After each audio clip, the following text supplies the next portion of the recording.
यह एक ऐसा फैसला है जिसने गटर में बदल चुके गोदी मीडिया का सारा गंदा पानी सड़क पर ला दिया है। इंडिया गठबंधन ने 14 एंकरों के नाम सार्वजनिक किए हैं और कहा है कि गठबंधन के किसी भी दल का प्रवक्ता इनके नफरती कार्यक्रमों में नहीं जाएगा। यह बहिष्कार पूरे चैनल का नहीं है, केवल उन एंकरों का है और उनके कार्यक्रमों का, यानी उनके प्रवक्ता उन्हीं चैनलों के दूसरे कार्यक्रमों में हिस्सा लेते रहेंगे। इंडिया गठबंधन ने जो प्रेस रिलीज जारी की है उसमें कारण स्पष्ट होने चाहिए थे ताकि पता चलता कि आखिर उनका गठबंधन इस फैसले पर क्यों पहुंचा। अलग अलग प्रवक्ताओं ने बयान दिए हैं मगर एक साथ एक जगह पर स्पष्टता से बात नहीं आ सकी। इसके पीछे यही कहा जा रहा है कि इन एंकरों ने नफरत फैलाने की सीमा पार कर दी है। आप और हम सभी जानते हैं कि इस देश में पत्रकारिता को कैसे बर्बाद कर दिया गया। इस पेशा में अब कोई नियम कानून नहीं बचा है, उसकी बुनियाद ही पूरी तरह से ध्वस्त कर दी गई है, बदल दी गई है, केवल दलदल बचा है। एक बात नोट की होगी, जब यह लिस्ट आई तो इन एंकरों ने अपना बचाव पत्रकारिता के उन्हीं उसूलों के सहारे करना शुरू कर दिया जिन्हें कुचलने में इन्होंने जरा भी रहम नहीं की। जो लोग पत्रकारिता पर बेरहमी से हमला करते रहे आज वही पत्रकारिता पर हमला का रोना रो रहे हैं। ऐसे अनेक उदाहरण हैं जिससे बताया जा सकता है कि 2014 के बाद से जब भी प्रेस और पत्रकारों पर हमला हुआ, इन एंकरों और इनके चैनलों ने पत्रकारों के बजाय हमला करने वाले दल और सरकार का साथ दिया। सरकार के दौर में पत्रकारों पर हमले के खिलाफ दिल्ली के प्रेस क्लब ने जितने प्रदर्शन किए, चाहे तो ये 14 एंकर बता सकते हैं कि वे कब इन प्रदर्शनों में हिस्सा लेने गए। जाने की बात आप छोड़ दीजिए, पत्रकारों के समर्थन में कब इन्होंने बोला। सवाल है कि क्या इंडिया गठबंधन को नफरत फैलाने वाले एंकरों और उनके कार्यक्रमों में प्रवक्ता भेजने से मना करना चाहिए था। अगर चैनल से लेकर एंकर तक नफरत फैलाने से बाज नहीं आते हैं तो आप बताइए उन्हें क्या करना चाहिए था। इंडिया गठबंधन के इस फैसले पर तीव्र प्रतिक्रियाएं आ रही हैं। इस फैसले को दुर्भाग्यपूर्ण से लेकर अभूतपूर्व कहा जा रहा है। यह वह देश है जहां सांप्रदायिक तनाव होने पर इंटरनेट बंद कर दिया जाता है और सांप्रदायिकता फैलाने के लिए गोदी चैनलों को खुला छोड़ दिया जाता है। यह वीडियो लंबा होना ही है, इसलिए आपसे गुजारिश है कि समय निकालकर आखिर तक इसे देखिए, क्योंकि इस वीडियो का रेंज ब्रिटेन, रवांडा, कश्मीर से लेकर किसान आंदोलन और मोदी दौर के 10 साल के दौरान मीडिया के दमन तक जाता है। सबका आपस में गहरा संबंध है, इसलिए धीरज के साथ पूरा वीडियो देखिए। बहस में प्रवेश करने से पहले आपको यह समझना होगा कि हम मीडिया के जिस दौर की बात कर रहे हैं उसने पत्रकारिता के नाम पर केवल अपराध किया है और राजनीति के नाम पर अपराधियों को संरक्षण दिया है। हर दर्शक जानता है कि 2014 के बाद से भारत की पत्रकारिता नष्ट हो चुकी है। इसमें केवल मोदी मोदी चलता है, मोदी से सवाल तक नहीं पूछा जाता। जब भी जनता पूछना चाहती है, इन चैनलों पर एंटी मुस्लिम डिबेट चलने लगता है। जो पत्रकारिता का धर्म नहीं निभा सके वो धर्म की रक्षा के नाम पर पत्रकारिता को कुचलते रहे और एंटी मुस्लिम नफरत फैलाते रहे। यह सब अपवाद के तौर पर नहीं हुआ बल्कि हर दिन होता रहा। अगर आप इसे स्वीकार करते हैं तो फिर यह सवाल खुद से कीजिए कि आपको गटर में डूबा हुआ गोदी मीडिया चाहिए। Of course, I don't want to comment much about the press, but I think Lalu ji said it best. You're also in some ways restricted and chained, and India Alliance is working to free you from your chains. Thank you. अब आप समझ लीजिए कि जितनी पार्टियां एकजुट होकर के काम कर रही हैं, तो आप अच्छी तरह जान लीजिए कि अब इसी का नतीजा होगा कि अभी जो केंद्र में हैं अब वो हारेंगे, अब वो जाएंगे, ये पक्का जान लीजिए। और अभी आपको बताया गया कि कैसे मीडिया पर ही कब्जा कर लिया है। कोई भी दूसरे की बात कम छपता है और ज्यादातर उन्हीं की बात छपते रहती है।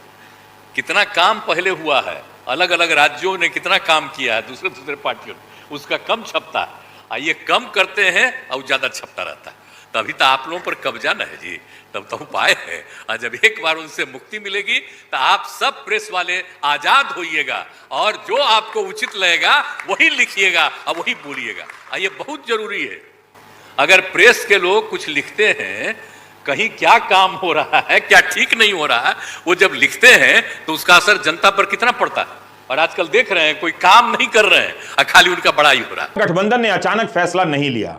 इन नफरती एंकरों और डिबेट शो को 10 साल का वक्त दिया है। 10 साल 2014 में अगर ऐसा फैसला आता तो कहा जा सकता था कि विपक्ष ने सोचा समझा नहीं, लेकिन 10 साल तक देखने आजमाने के बाद विपक्ष को क्या करना चाहिए था। यह समस्या दूसरे देशों में भी आई है। उन्होंने जो किया उस पर इंडिया गठबंधन अभी पहुंचा भी नहीं है, बल्कि इंडिया गठबंधन के फैसले की आलोचना इस बात को लेकर भी हो रही है कि इसके गठबंधन की सरकारें उन्हीं चैनलों को खूब विज्ञापन दिए जा रही हैं जिसके दम पर ये नफरत फैला रहे हैं। यह भी एक आलोचना है कि किसी एक एंकर के शो में नहीं जाने से क्या हासिल होगा। असल दोषी तो चैनल हैं और चैनलों के मालिक हैं, उनके नाम लिए जाने चाहिए थे। आपको यह देखना चाहिए कि इंडिया के फैसले के विरोध में किसी चैनल ने, उनके अपने चैनल ने अपने एंकर और उसके कार्यक्रम का क्या बचाव किया है। कहा है कि उसमें नफरती बातें नहीं होती हैं। मैं एक उदाहरण से बताना चाहता हूं कि ऐसा करना उनके लिए कितना मुश्किल हो जाएगा।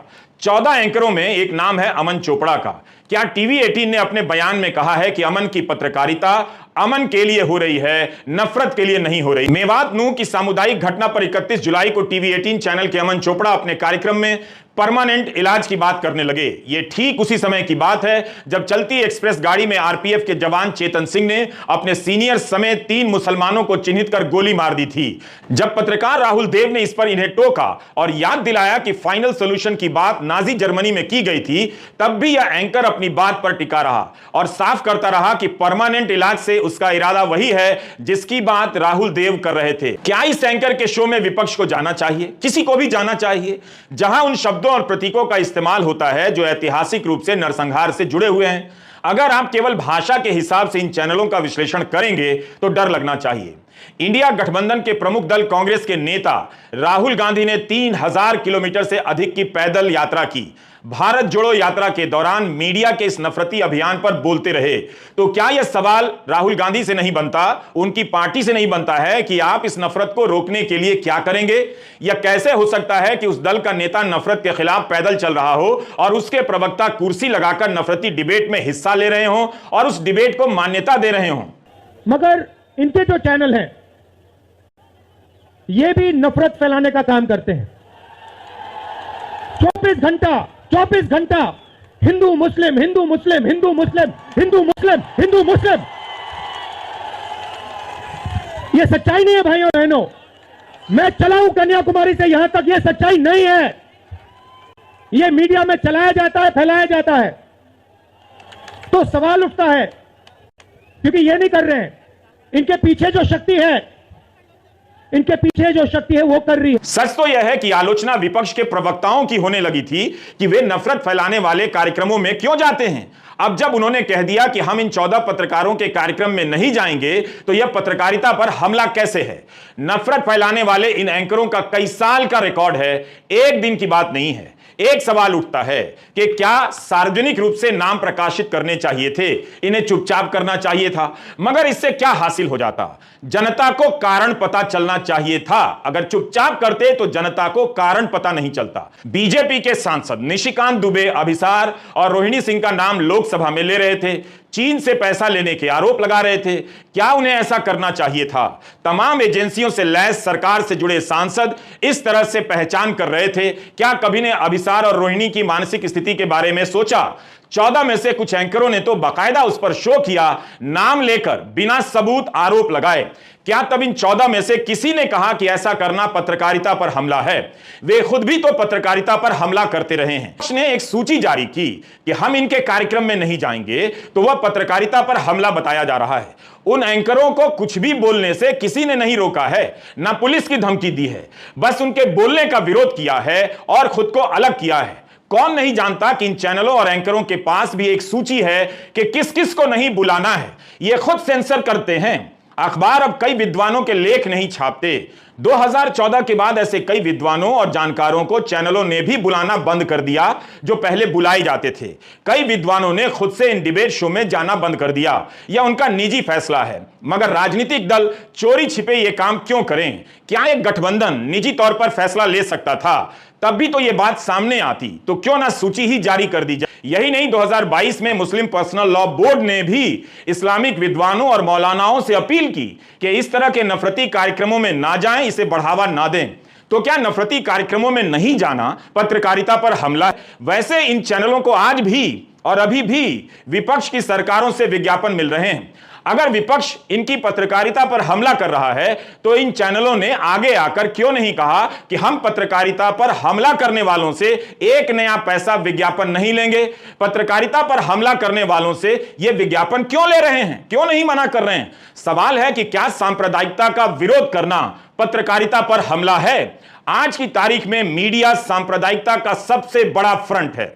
गोदी मीडिया का जवाब तैयार करने में भारत का विपक्ष अभी भी कम साहसिक है। उसे बाकायदा अपनी हर सभाओं में, रैलियों में अखबार से लेकर चैनलों के बारे में जनता को बताना चाहिए। अखबार खोलकर दिखाना चाहिए कि कैसे सारे पन्नों पर केवल बीजेपी है, विपक्ष नहीं है।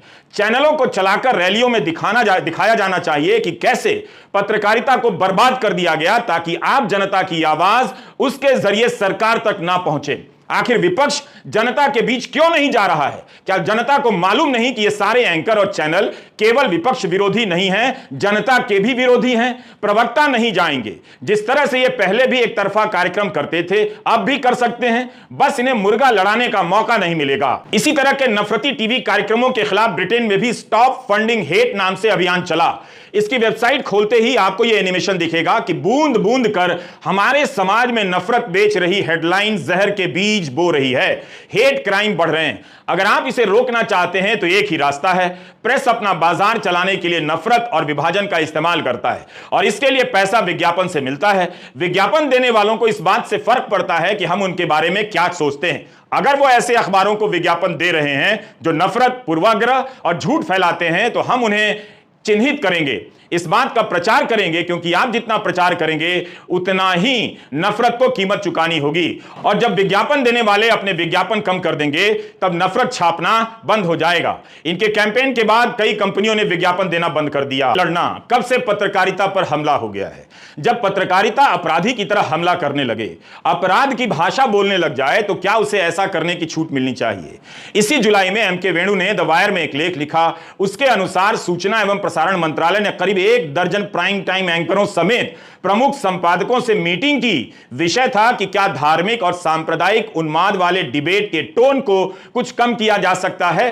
सरकार बताए कि अगर यह सब भयानक समस्या नहीं है तो संपादकों और एंकरों की बैठक क्यों बुलाई गई? पिछले साल जुलाई 2022 में सूचना एवं प्रसारण मंत्री अनुराग ठाकुर संसद में जवाब दे रहे थे। उन्होंने बताया 3 साल में मोदी सरकार ने 163 केसों में निजी टीवी चैनलों पर प्रोग्राम कोड के उल्लंघन के चलते कार्रवाई की है। इसमें एडवाइजरी, चेतावनी, माफी मांगने का आदेश और ऑफ एयर किए जाने के ऑर्डर शामिल हैं। सरकार खुद ऑफ एयर करवा रही थी। सोचिए, कई यूट्यूबर के खिलाफ नोटिस को लेकर सवाल उठता है कि इनकी पत्रकारिता को कुचल दिया गया। तब क्या इन 14 एंकरों और उनके चैनलों को पत्रकारिता पर हमला नजर आया? अनुराग ठाकुर ने यह भी बताया कि पिछले साल अप्रैल महीने में सूचना प्रसारण मंत्रालय की तरफ से एक निर्देश जारी किया गया जिसमें चैनलों से कहा गया कि सख्ती से केबल टेलीविजन नेटवर्क 1995 के निर्देशों का पालन कीजिए। सरकार प्रतिबंध भी लगा सकती है। इसमें साफ लिखा था कि किसी धर्म या समुदाय पर हमला ना करें, सांप्रदायिक भावना फैलाने वाले वीडियो या तस्वीरों का इस्तेमाल ना करें। सरकार ने खुद लिखा है कि ऐसे कार्यक्रमों पर प्रतिबंध भी लगा सकती है। लगाया या नहीं लगाया, आप उसी से पूछिए। इंडिया गठबंधन ने प्रतिबंध का रास्ता नहीं चुना, सिर्फ इतना कहा कि हम इन चैनलों के खास एंकर के खास कार्यक्रम में नहीं जाएंगे। पिछले साल सूचना प्रसारण मंत्रालय ने इन चैनलों का नाम तक नहीं लिया, लेकिन क्या उससे इनके कार्यक्रमों में कोई बदलाव भी आया? खुद आपको देखना चाहिए कि इस नोटिस में सूचना प्रसारण मंत्रालय ने किस तरह के उदाहरण दिए हैं। हनुमान जयंती के मौके पर उत्तर पश्चिमी दिल्ली में चैनलों ने तनाव फैलाने की भरसक कोशिश की थी। सरकार ने अपने नोटिस में कई हेडलाइन का हवाला दिया जो उस वक्त चैनलों पर चलाई गई थी। हेडलाइन है, दिल्ली में अमन के दुश्मन कौन, बड़ी साजिश दंगे वाली, करौली खरगोन वाया दिल्ली। बिना सबूत चैनल पर शो चलाया गया। हिंसा से एक रात पहले साजिश का video, vote bank versus majoritarian politics. सरकार ने इन चैनलों का नाम नहीं लिया, इंडिया गठबंधन ने इनका नाम ले लिया, मगर पता तो चलता ही है कि कौन क्या कर रहा है।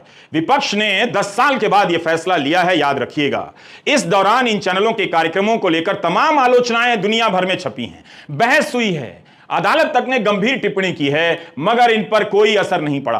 फैलाने के मामले में रेडियो रवांडा का उदाहरण दिया जाता है। 1994 में 100 दिनों के भीतर 8 लाख जनजातीय तुत्सी और नरमपंथी हुतू लोगों का नरसंहार कर दिया गया था। 3 साल पहले 84 साल के फेलिशियन कबूगा को गिरफ्तार किया गया। यह आदमी उसी रेडियो RTLM का सह संस्थापक और पैसा देने वाला था जिसने तुत्सी लोगों को बार बार तेलचट्टा कॉकरोच कहा, खुलेआम उनकी हत्या करने के लिए लोगों को उकसाया। इस रेडियो चैनल से उन लोगों के नाम की घोषणा होने लगी कि अमुक व्यक्ति की हत्या करनी है। यह भी बताया जाने लगा कि वह व्यक्ति कहां मिलेगा और भीड़ इनकी हत्या करने लग जाती है। ऐसे गाने बजाए जाने लगे जो नफरत फैलाते थे, भीड़ को उकसाते थे। ठीक इसी तरह के गाने आजकल भारत में धार्मिक यात्राओं में बजने लगे हैं। इसके अनेक वीडियो सोशल मीडिया पर आपको मिल जाएंगे, वायरल होते रहते हैं।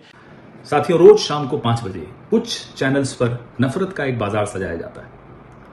पिछले 9 साल से लगातार चल रहा है।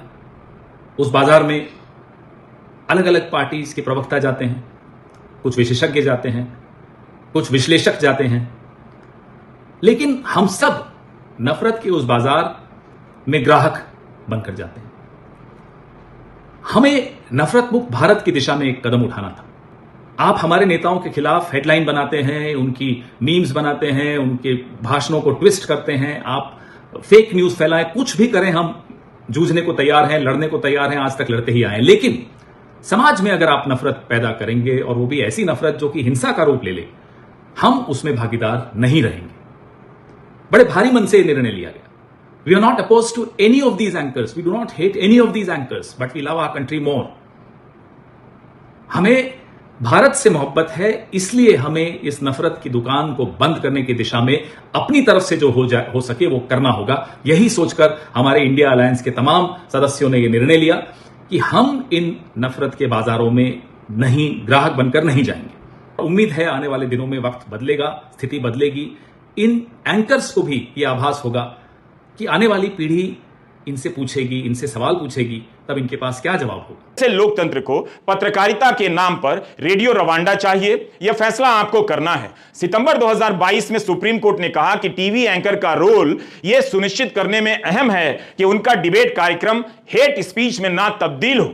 जस्टिस जोसेफ ने कहा कि हम टीवी पर नफरत का प्रसारण नहीं होने दे सकते हैं। तो क्या यह पत्रकारिता पर हमला था? जस्टिस जोसेफ की टिप्पणी तो रचनात्मक और आलोचनात्मक दोनों थी। तो क्या इससे इन नफरती एंकरों को रत्ती भर का फर्क पड़ा? इस मामले में कोर्ट ने कहा था कि कई टीवी प्रोग्राम में सभी प्रतिभागियों को बोलने का समान अधिकार नहीं मिलता है। जिनसे सहमति नहीं उन्हें म्यूट कर दिया जाता है या प्रतिद्वंदी को बिना रोक टोक बोलने दिया जाता है। इसी तरह के आरोप हाल के महीनों में विपक्षी पार्टियों ने भी लगाए। राजनीतिक दलों ने समय समय पर इन कार्यक्रमों से दूरी भी बनाई, फिर वापस उनके कार्यक्रमों में जाने भी लगे, लेकिन इनके रवैये में कोई बदलाव नहीं आया। आप नहीं कह सकते कि विपक्ष ने एक झटके में यह फैसला लिया है। किसान आंदोलन शुरू हुआ तो गोदी मीडिया किसानों को आतंकवादी कहने लगा। किसानों ने गोदी मीडिया का बहिष्कार कर दिया, बाकायदा बोर्ड टांग दिया कि गोदी मीडिया वापस जाओ। क्या वो पत्रकारिता पर हमला था या पत्रकारिता की यार्ड में पत्रकार लोकतंत्र पर हमला कर रहे थे? ये अगर पत्रकारिता कर रहे होते तो किसान आंदोलन के बीच किसानों को अपना काम छोड़कर अपना अखबार, अपना ट्विटर हैंडल नहीं बनाना पड़ता। यह है कि हर तरह के रचनात्मक और आलोचनात्मक टिप्पणी के बाद भी ये चैनल एंटी मुस्लिम एजेंडे से बाहर नहीं आए और ना आने वाले हैं। जनवरी 2024 से ये और खूंखार हो जाएंगे। सबको नजर आ रहा है कि गोदी मीडिया नफरत फैला रहा है। लोग चैनलों से बोल रहे हैं कि रोकिए, इसका बच्चों पर बुरा असर पड़ रहा है। कोर्ट से कह रहे हैं कि रुकवाइए, कोर्ट सरकार से कह रही है कि इनका कुछ कीजिए। जब किसी ने कुछ नहीं किया और ना हो सका तो विपक्ष ने केवल इतना कहा कि हम भरे मन से फैसला कर रहे हैं। कांग्रेस प्रवक्ता पवन खेड़ा ने कहा कि हमें इन एंकरों से नफरत नहीं है मगर अपने देश से ज्यादा प्यार है, तो इसे पत्रकारिता पर हमला बताया जा रहा है। सुप्रीम कोर्ट में सुदर्शन टीवी के कार्यक्रम यूपीएससी जिहाद को लेकर कई याचिकाएं दायर हैं। इनमें मांग की गई है कि नफरती भाषणों को रोकने के लिए कोई दिशा निर्देश तैयार हो। आज तक न्यूज चैनल इसे नहीं रोक पाए। जस्टिस जोसेफ, जस्टिस नागरत्ना की बेंच पिछले कुछ समय से ऐसी कई याचिकाओं पर सुनवाई कर रही है। इन याचिकाओं में सुदर्शन टीवी के यूपीएससी जिहाद कैंपेन, तबलीगी जमात के समय कोरोना जिहाद कैंपेन और धर्म संसद के दौरान मुसलमानों के खिलाफ दिए गए नफरती बयानों के खिलाफ कार्रवाई की मांग की गई है। सुनवाई के दौरान कोर्ट की तरफ से यह सवाल उठाया गया कि बढ़ती हुई नफरत या टीवी पर जो पूर्वाग्रह फैलाए जाते हैं उसके खिलाफ संदेश देने के लिए क्या किसी एंकर को ऑफ एयर करने का फैसला लिया गया है, यानी क्या किसी एंकर को हटाया गया है। कोर्ट ने पूछा है कि नफरत और पूर्वाग्रह फैलाने वाले किसी एंकर को ऑफ एयर किया गया है या नहीं। अगर ऐसा किया जाता तो क्या वह पत्रकारिता पर हमला होता?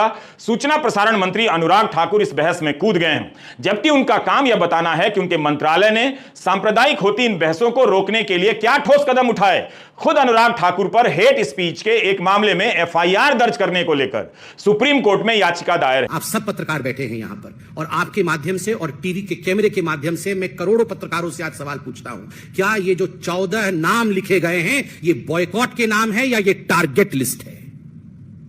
क्या इनको केवल बॉयकॉट किया गया है या इनको टारगेट करने के लिए इनके नाम जारी किए गए हैं? मैं ये सवाल पूछता हूं। ये हिट लिस्ट है। कुछ ऐसे पत्रकार हैं जो डिबेट नहीं करते हैं, आप उनमें गेस्ट भेजेंगे ही कैसे? तो उनके नाम क्यों रखे गए हैं? टारगेट करने के लिए। एफआईआर डालेंगे, आपको छोड़ेंगे नहीं, आपको मसल के रख देंगे। और आप बताइए, एक पॉलिटिकल पार्टी के कार्यकर्ता होते हैं, अब मैं कांग्रेस के लिए या उनके पार्टी के लिए कहूंगा नहीं कि लाखों कार्यकर्ता है, हजारों तो हैं, कुछ सौ तो हैं ही। आपके कार्यकर्ता कल अगर इस हिट लिस्ट में जिनके नाम दिए गए हैं उनके साथ दुर्व्यवहार करे, उन पर हमला कर दे, क्योंकि आपने लिस्ट जारी की है बकायदा कि ये नफरती पत्रकार हैं, और प्रेस कॉन्फ्रेंस करके कहा है कि ये नफरत का दुकान चलाते हैं। अगर कुछ लोग इनके ऊपर दुर्व्यवहार कर दे तो इसके लिए जिम्मेदार कौन है? तो मैं इसको बॉयकॉट का लिस्ट कदाचित नहीं कहूंगा, मैं कहूंगा this was a hit job done by a hit list released by the Congress party and the India alliance. ये एक हिट जॉब है, और मुझे लगता है इसे सारे पत्रकार फ्रेटर्निटी को बहुत गंभीरता से लेने की आवश्यकता है। ट्विटर पर लोग अनेक उदाहरण दे रहे हैं। जब बीजेपी के राज्यों में पत्रकारों पर केस किया गया, हमला हुआ, नौकरी से निकलवाया गया, उनके कार्यक्रमों का बहिष्कार हुआ। बहिष्कारों का खेल किसने शुरू किया सभी जानते हैं। मोदी सरकार के आने के बाद अभिसार शर्मा, पुण्य प्रसून वाजपेयी, अजित अंजुम, अंग सुकांता चक्रवर्ती से लेकर न जाने कितने पत्रकारों को नौकरी छोड़ने पर मजबूर होना पड़ा।